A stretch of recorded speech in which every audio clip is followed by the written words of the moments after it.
excuse me, pardon me, but have you ever wondered what your identity in Christ is? The God-given identity that Christ himself has provided for each and every one of us? Should we be willing to accept it?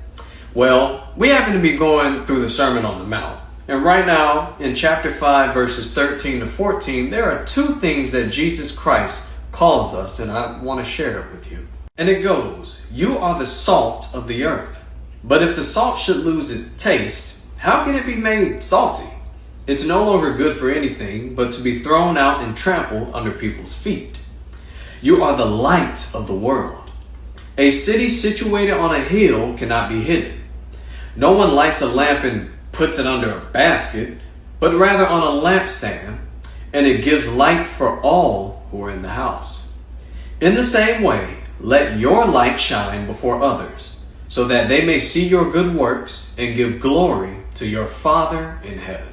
I'm not gonna lie, when it came to the salt of the earth, I was like, all right, cool, we salt, you know what I'm saying? We flavorful, we added flavor to the planet, I like that. But there was a much deeper meaning behind this. And The Chosen actually reminded me of it because it was written in my study Bible. And I happened to forget it.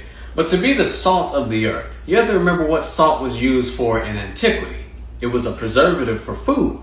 So to be the salt of the earth means that we as children of God can help serve to preserve others, to help preserve them from darkness and the rancidity of the corrupt world that is currently under the, no longer the authority, but the passing rule of the devil himself. He's trying to get all of the sheep, all the lost sheep, corral them into darkness so that they end up where he ends up.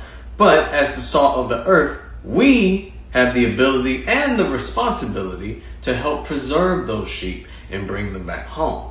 In the same vein, we're meant to be lights. And the best example I like to give of this is turning that light into a lighthouse that serves as a guide to lost ships, especially ships that are lost to sea during a tumultuous storm.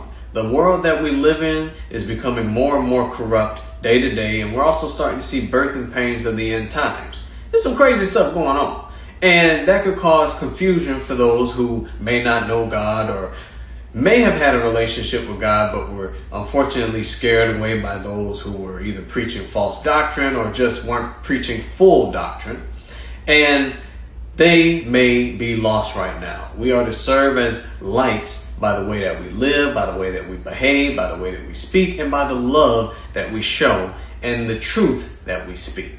So, shine bright and God bless.